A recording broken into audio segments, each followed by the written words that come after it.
gentleman's already explained it to you. Okay, tell it to me again. You telling me we cannot eat here? So unfortunately, we do have a dress code.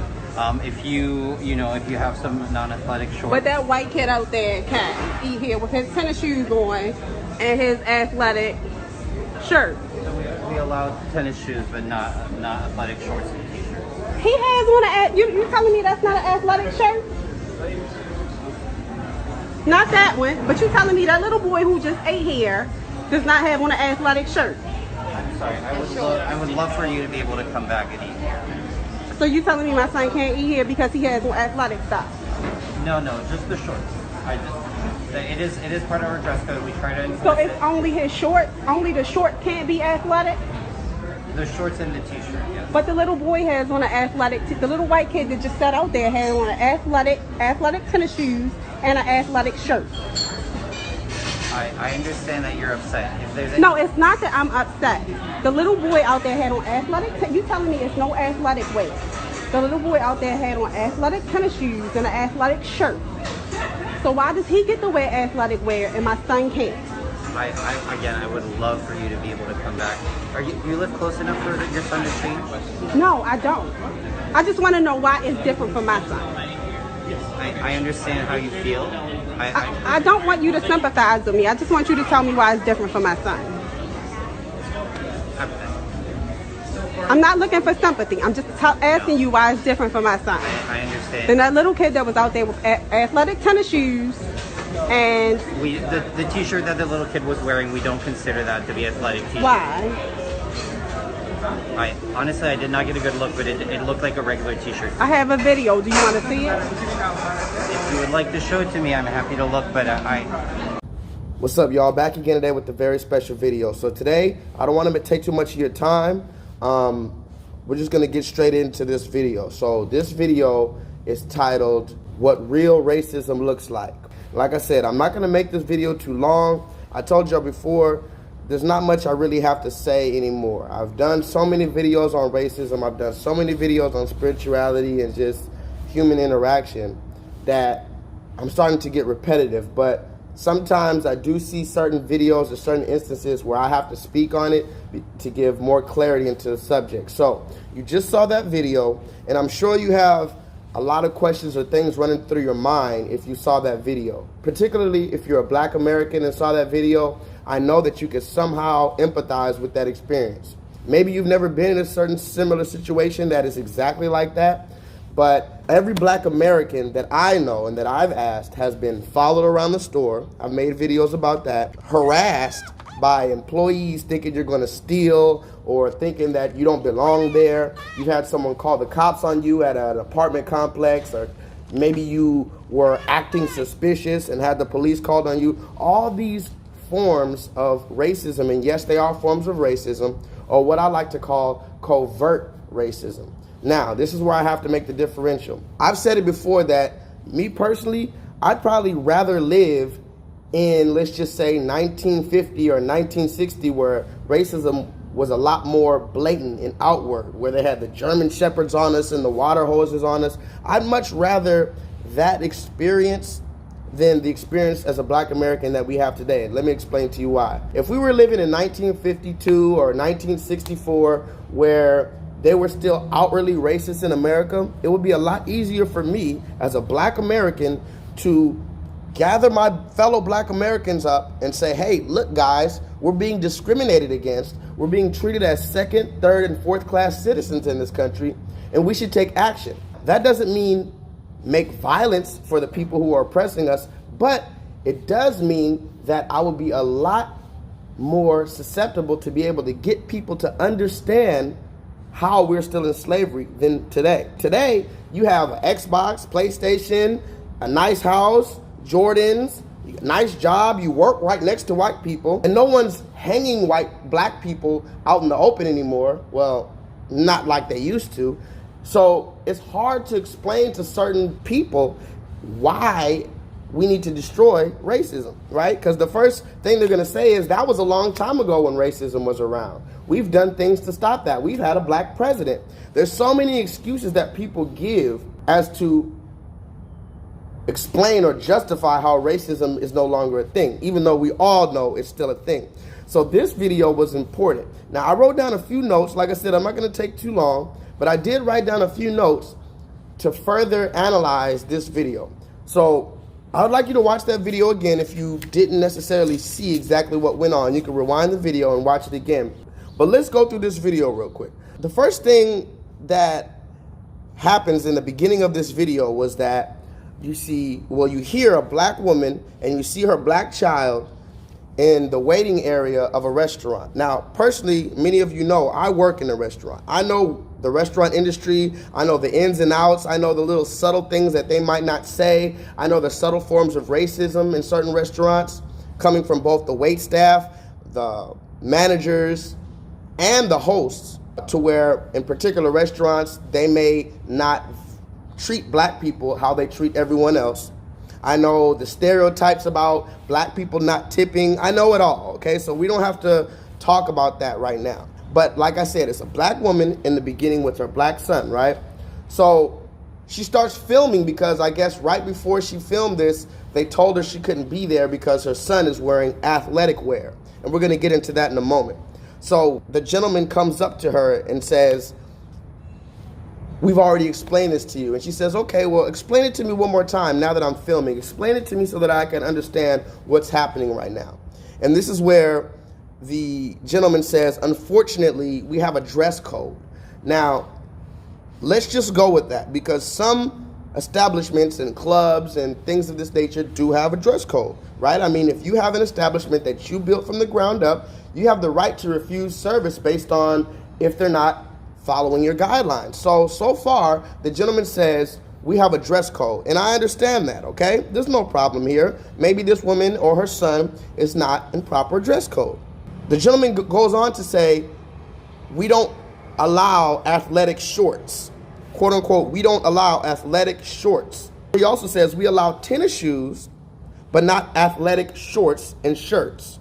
The mom says, okay, well, I understand what you're saying. You're saying that we don't allow athletic shorts, right?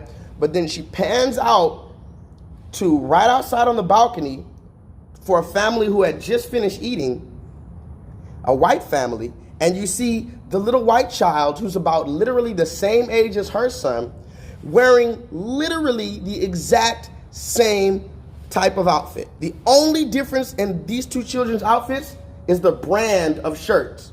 It looked like the little boy had a Ghostbusters shirt on or some cartoon shirt, and the black boy had on a t-shirt that had a Michael Jordan symbol on it.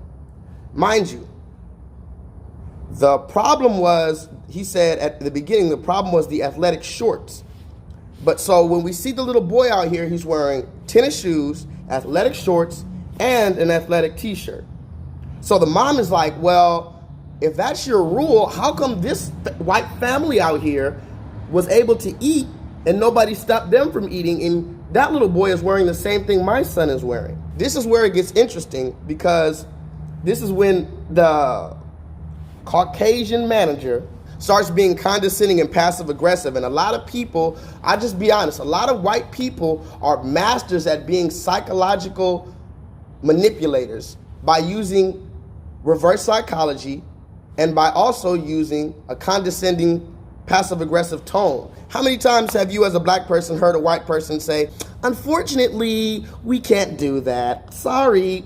You know, thank you for your time and filling out this application, but unfortunately, we've decided to move in a different direction. It's so infuriating because you know what they're trying to say, you know what they want to say, you know what they mean to say, but they're trying to remain professional so as not to have any fault. And it's like, if you're gonna fire me or not hire me or call the police on me or not allow me into this restaurant, I'd rather you tell me, I don't like you, nigger. I'd rather you tell me that. Don't tell me, unfortunately, we have a dress code. But then I see someone who's breaking the dress code and they're white and you say nothing to them.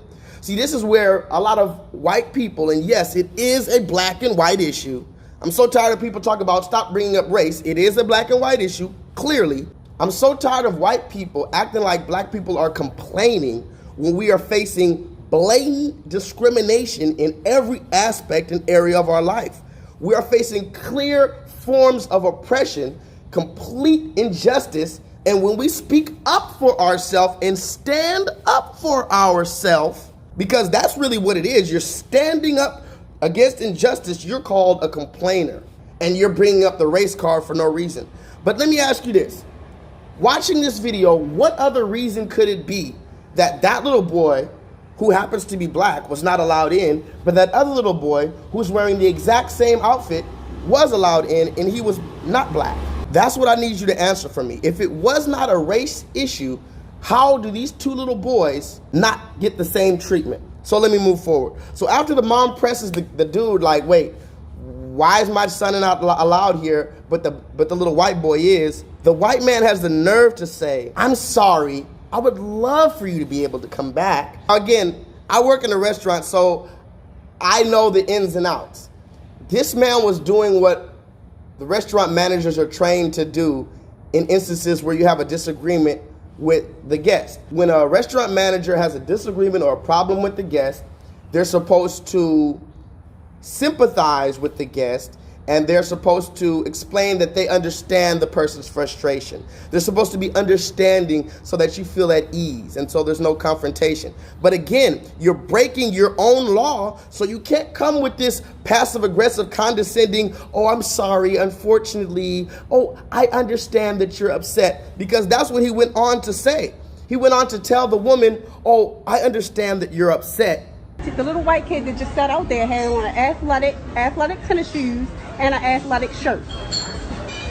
I understand that you're upset. No, it's not about me being upset. First of all, yes, I am upset that you're trying to be racist against me. I've been dealing with this for so long that it no longer upsets me in the instance that you think, because what you're trying to do is you're trying to make it seem like I'm upset, I might get belligerent, I might get aggressive, I'm not acting rationally, and now I'm upset and acting in my emotions. And you're not addressing your mistake, your violation. That's the problem. That's how we get labeled angry, hostile, controversial, violent, aggressive, all these type of labels that they love to put on us. Because what happens when you put a label of aggressive or angry or something like that on a black person? What that does is it justifies the oppression that comes against us. Well, he was hostile. He was belligerent, clearly. That's so many times where a person was killed on camera, kicked out of somewhere, discriminated against.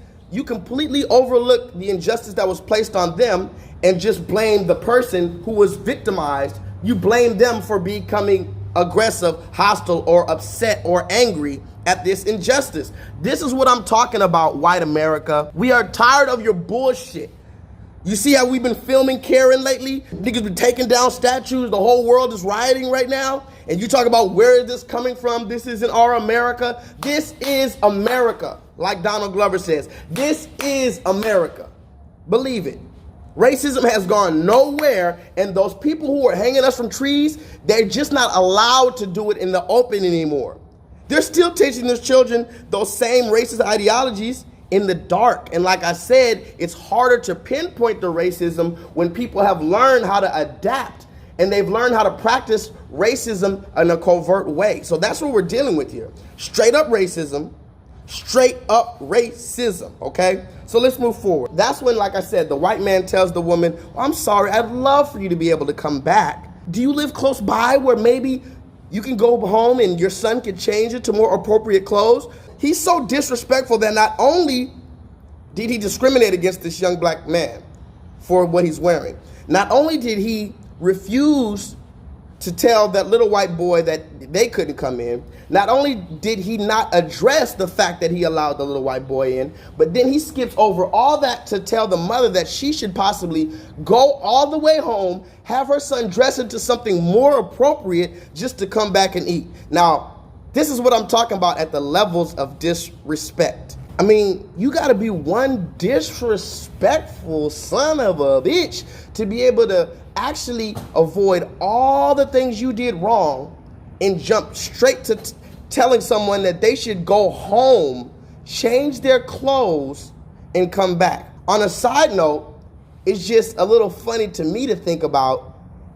I guarantee you if that little boy was in a dress, that same manager would have no problem with it and would allow him right on in. But that's just a whole nother story. When the mom continues to press and ask, what exactly is the issue with my son's attire? The man says, it's just the shorts. It's just the shorts. Because remember, at this point, the mom had already shown him the little white boy, same age, wearing the exact same outfit from head to toe. Tennis shoes, athletic shorts, and athletic shirt. Same things that this manager is telling her that her son is not allowed in with. She pointed out this little white boy just finished eating, and he's wearing the same thing. This is when the manager starts looking for excuses, and you can see it on his face. Again, I'm tired of the passive-aggressive, condescending, professional, politically correct thing. Look in someone's eyes, you could tell if they're telling the truth or not. This man started looking down and looking around, trying to figure out an excuse. That's when he says, oh, it's just the shorts. It's just the shorts. The mom says, oh, so it's just the shorts? And that's when the dude says, no, well, just the shorts and the shirt. So you telling me my son can't eat here because he has no athletic stuff? No, just the shorts. It is part of our dress code. We try to enforce So it's it. only his short? Only the short can't be athletic? The shorts and the t-shirt, yeah. So first it's just the shorts, then it's just the shorts and the shirt. You see, you can't play by the rules of a racist because a racist will continue to change the rules.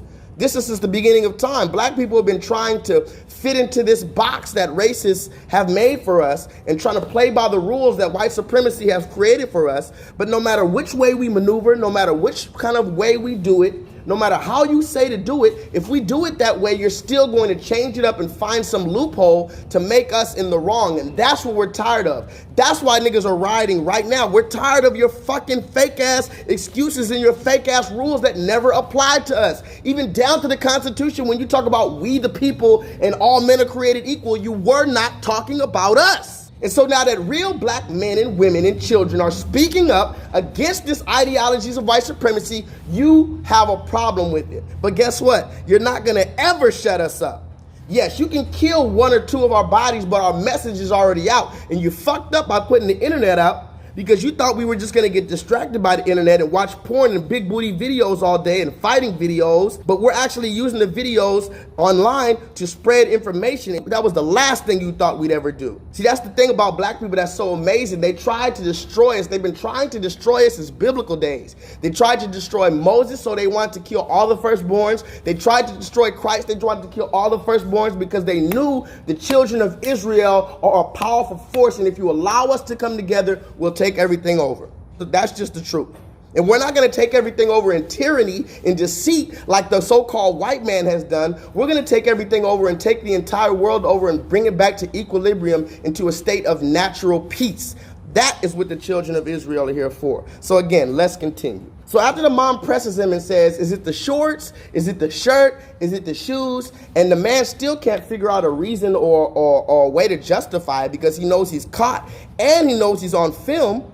That's when he just descends into complete stupidity. He continues to tell the mom, I understand that you're upset. I understand that you're upset. The mom is like, bitch, I don't need your sympathy or for you to understand that I'm upset, and I'm not upset. I need you to explain how my child is violating your dress code. See what I'm saying? That's how you got to start being on these people. They're going to try to shift the conversation and usurp the conversation to switch it to their narrative. No, I'm not upset, and I don't need your sympathy or your understanding. We're going to keep the conversation right here.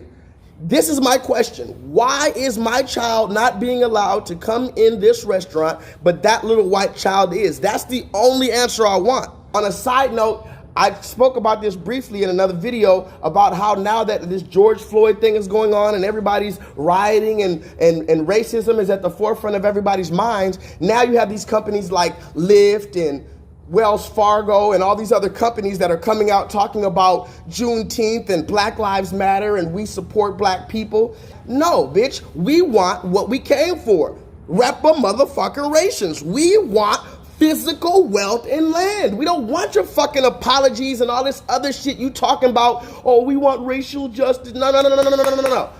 Black Americans want physical reparations, which is wealth and land. Reparations, repair what the fuck you broke. We don't want your apologies. If I stole $1,000 from you and I still clearly have the $1,000 on me, are you gonna accept me telling you I'm sorry and I understand that you're frustrated? No, bitch, give me my $1,000 back and keep your apologies. That's where this mom was coming from. No, I don't want your understanding and I don't want you telling me you're sorry and unfortunately and all these other passive aggressive words. I want you to tell me why the fuck my son can't come in here, but that little white boy can.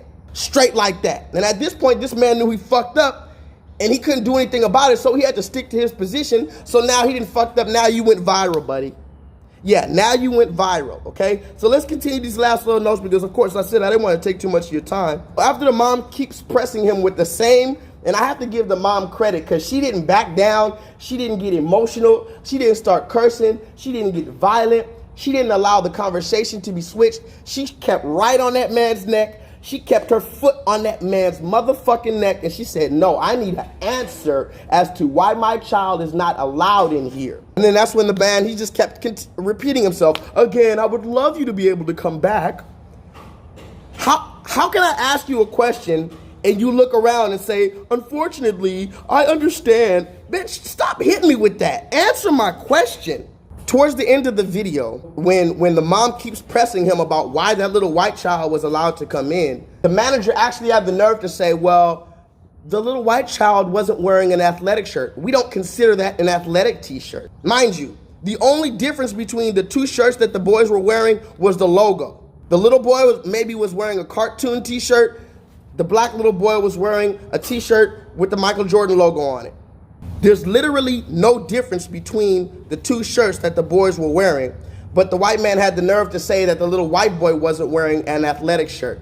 But remember, the problem in the beginning was his athletic shorts. Let's just go with the hypothesis that the white boy wasn't wearing an athletic shirt because it didn't have a Jordan logo on it. Remember that the first problem was the athletic shorts. Trying to play by the rules of a racist is never going to go in the favor of a black person because even if you do follow the rules that they made up, they're going to change the rules on you with a straight face. That's the main thing I do not like about white people. They will lie to you, change the rules up, and oppress you right in your face with a serious face on, and then they'll apologize to you and act as if they don't know what they're doing. You know what the fuck you're doing, and now you're famous and now you're viral. The last few points I need to make, now that we've evaluated the short video, I need to give my perspective. Again, I told you I work in the restaurant industry, so I know what that manager was doing. That manager was trying to be politically correct and save face, even though he fucked up. So that's what that is. But I want to talk about some of the comments and also some of the things I noticed. I noticed the little boy was looking very timid, like he had his hands in his pockets. He was looking up at his mom. He was trying to look at his outfit. He was looking at what he did wrong. This is a perfect example of a young black boy who is being oppressed and doesn't know how to defend himself. And so his parent has to come to his defense. And it reminded me a lot of myself because around that age, maybe 10, 11, 12, I wasn't really outspoken. And my mom, my grandma, or whoever else had to kind of speak up for me when something was done wrong to me because I didn't want to create any problems. I already knew I was black and that meant something wrong and I didn't want to be looked at as a bad guy. Look at this little black boy. He's being discriminated against and doesn't know how to speak up for himself. And I have to commend the mom, and where I have to commend my mom too, because in my life growing up, my mom was that for me when I couldn't speak for myself, when I was too young or uneducated or too naive or too ignorant to be able to speak for myself. My mom taught me how to stand up for myself. She taught me how to demand justice. She taught me how to demand what is mine. Don't allow anybody to take what's yours if you're in the right. And that's why I have to give respect and honor to this beautiful black mother for standing on her own, not getting belligerent, not giving the devil what he wanted, and still getting what she wanted. Because at the end of the day, hey, this is what we have to deal with as being black Americans. You're never wanted anywhere. And this is why I got the comments, and all the people in the comments, a lot of black people in the comments were saying, well, it's the woman's fault. Now hear this, black people are actually blaming the mother because she shouldn't go where she's not wanted. And this is the last real thing I wanted to say. As a black American, it's very frustrating when no place wants our business. That's the first thing you have to understand. It's just a twofold problem. The first problem is blacks don't have neighborhoods and communities, so to speak. Yeah, there might be a black barbershop, a black soul food place, a black, technician here and there, a black doctor here and there, but we do not have communities in the definition of the word co, meaning two or more coming together. We do not have communities. We do not have black neighborhoods. We only have highly condensed areas of black people. Yeah, a lot of black people live on MLK Boulevard. A lot of black people live in Compton. But that's still not a black community because we are not coming together. Co meaning together, cohabitate, communicate. We do not have black communities. So when a black person or any other person says, well, you should go to the black restaurants, you should go to the black community, and we should support black people, and you wouldn't have to worry about this. My first question and my only question is, where the fuck in America are the black communities? I've been in Los Angeles and I live in Houston, and I don't see no black communities. I see places where black people live, but I don't see black communities in the same regard that they have a fucking Chinese community, a Chinatown, where they have all restaurants and pharmacies, optometrists, doctors, martial arts. We don't have that. So when you tell a black person, go where you're appreciated, take your money where it's appreciated, what I need you to understand is there's no place in America that appreciates the black man, woman, and child. The most that they'll do is take our money with a disrespectful look. They won't even tell us thank you. They won't even look us in the face. We're not appreciated anywhere. So I'd really appreciate if when these videos come out, you stop blaming the black person. Because clearly this is a violation of human rights. Clearly they could take this video to the Better Business Bureau. I mean, there's a whole thing called the Better Business Bureau, isn't there? There's a whole department for every single company called the Human Resources Department, isn't there? But somehow it's a black person's fault because they're filming the injustice that's happening against them. What I'm trying to get you to see is this is our last resort. They pushed us into the wall. We can't get violent and belligerent with these people. They're gonna throw us in jail. We can't go to a different restaurant because there's no fucking restaurants and stores and gas stations and doctors that are black that appreciate us. So we have to shop and eat and drink and get our certificates from these white people. And again, I have to mention the Bible. That's a curse in the Bible. One of the curses in Deuteronomy that you can look up for yourself is how the children of Israel are going to have to go to their oppressor in need and want of all things. In nakedness, in hunger, and in thirst, we're going to have to go to our enemy for everything. So stop telling us, oh, just go to the black store. There is no black store. That's why we're in slavery still. Stupid. But again, I told you I wasn't going to take too long. And I've reached about the end of my notes. I don't really have anything much to say. I just wanted to put this on the record because this video is already going viral. It just came out yesterday and already I see it on everybody's timeline. But I just want to give a little clarification for anybody who may not understand how this is racism and how this is an even more dangerous form of racism than the blatant acts that they used to do in the 50s, 40s, 30s, and beyond. Like I said, when they were putting German Shepherds on us and water hoses on us, that was a clear indication that we needed to change something, and you could easily get people to see how that's wrong. But something like this, where someone's being very politically correct and trying and seemingly innocent, it's hard to pinpoint how it's racism. But luckily, the mom pulled out her phone. Luckily, social media exists. Luckily, she was able to show that there was a little white boy wearing the exact same thing. So it's hard for racists to weasel out of this one. But it's funny because racist people will find any way, even if it's not even logical, they will find any way to justify racism. So I'm going to look forward in the comments to the random racist people who are going to tell me that I'm tripping, this wasn't racism, and somehow the little black boy was wearing athletic wear and the little white boy wasn't. It's actually funny to me, and it's actually a joke, a running joke now, to watch white people try to justify racism even though we know it's wrong. With that being said, of course, I need you to keep your eyes open for all these type of things. Vibrate higher. And if you go through this, I need you not to act belligerent. I want you to film it too. So with that being said, of course, I need you to please vibrate higher.